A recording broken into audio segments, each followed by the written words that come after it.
श्री श्री वर्मा परम पूज्यस्पद श्री श्री बड़द परम पूज्यस्पद श्री श्री आचार्य देव सभी श्री चरण मोर भक्तिपूर्ण प्रणाम जनाऊँच। आज सत्संग सभापति ऋतिक श्रीयुक्त निरंजन जेना भाई एवं कर्मी सूर्यकांत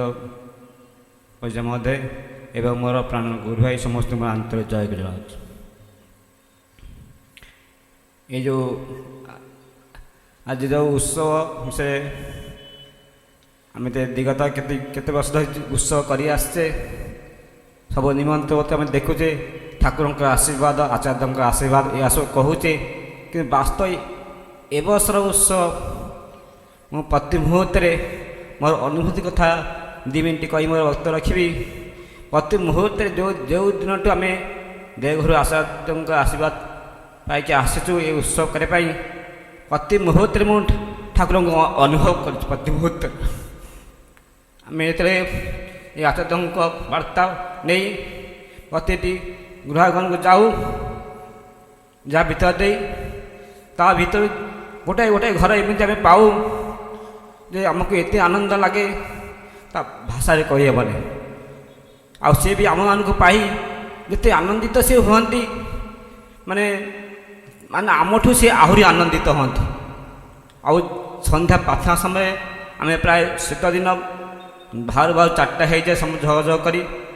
पाखे घंटा घंटा जाऊ जाऊ गोटे प्रार्थना तो जहाँ करा पड़ो मैंने ये कहूँ एमती आम पहुँचा गोटे गुरु भाई घरे प्रार्थना करूँ जेकोसी गुरु भाई प्रार्थना करूँ ये प्रार्थना कलापर से परिवार सदस्य मान आखिरी मुझे देखी लुह खाली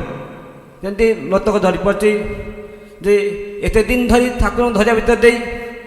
आम जीवन धन्य होती आम परिवारटा धन्य होती जे एमती आनंद आम के पाइनु आपण मैंने आसी आम गृह जो प्रार्थना कले आज आम बहुत आनंदित आज बहुत गर्वित आज तेणु विशेष कहूनी तेणु ठाकुर धरी आम प्रति मुहूर्त आम आज आनंदित पुण्य मत ठाकुर गोटे कथा कहते तुम्हें जिते मोर कथा नहीं तुम्हें ठाकुर काम कर चल मझे मझे मन हुए परम पिता आम भितर आसती आते आम शरीरटा कांपी उठे और रूम सब टांकुर उठे वास्तव कि आम से आनंद पाई ठाकुर प्रार्थना करे सारा जीवन जमती मोर हृदय मोर मन जमती तांकठी थाऊ एत रोचे जय गुरु।